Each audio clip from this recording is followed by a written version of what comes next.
Hello everyone, my name is Dr. Said Jimo. This is the second video of the research conceptualization series.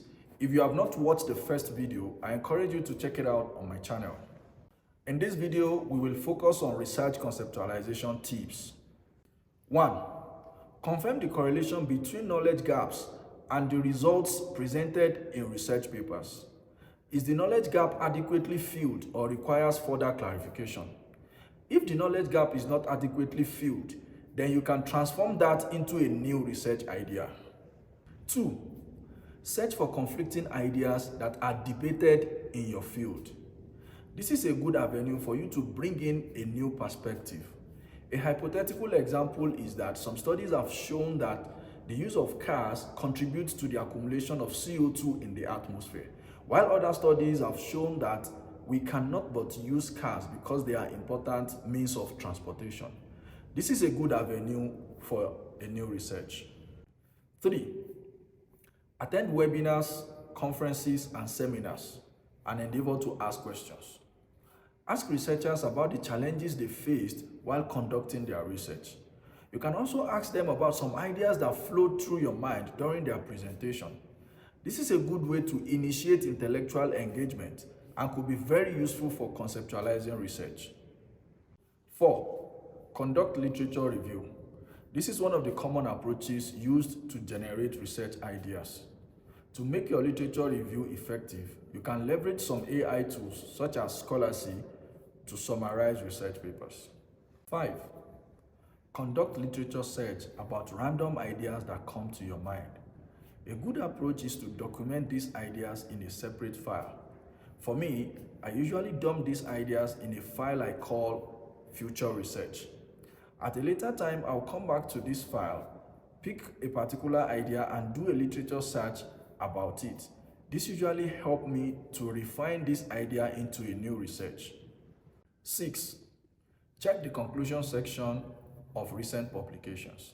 Typically, the conclusion section highlights the main findings from your research and provides recommendations for future research. The recommendations for future research can be transformed into a new research idea. 7. Use Google Scholar tricks. In Google Scholar, use keywords such as promising results and one or two other keywords in your field as shown on the screen. The highlighted parts of the search shows that these results are promising and can be explored further. Another keyword you can use in Google Scholar is preliminary results, in addition to one or two other keywords in your field. The highlighted parts in the Google search shows that these results are preliminary results and therefore can be explored further to gain deeper understanding of the concept presented. These Google Scholar tricks are useful for conceptualizing research. 8. Systematic reviews and meta-analysis. This type of articles can help you learn about the trend and development in your field. Usually, this type of papers provide recommendations for future research, which you can explore within your field. 9. Use digital tools such as Research Rabbits, Lit Maps, and connected papers. For connected papers, you need the DOI or title of a paper to conduct the search. Once you conduct the search, the website will generate a network of similar papers to the seed paper, which you can review to generate new research ideas. 10. Check some specific sections of influential journals in your field. These specific sections come under different names, such as perspectives, letters, or commentary. The example on the screen shows the letters section of bioscience. Reviewing this type of article provides insights on the leading edge of a research niche, as well as recommendations for future research. Finally, use these words or phrases when reviewing articles: future, future research, future studies, drawbacks, and limitations. And the way you can use these words is by using Ctrl F on your computer and typing in these words.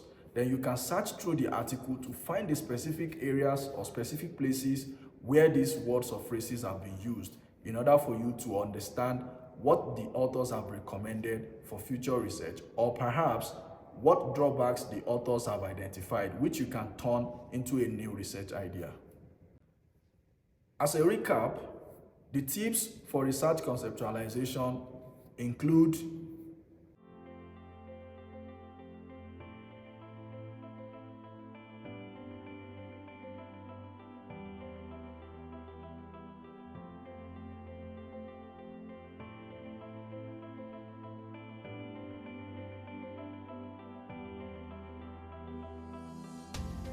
in the final series of this video, I will talk about how research ideas can be transformed into feasible projects.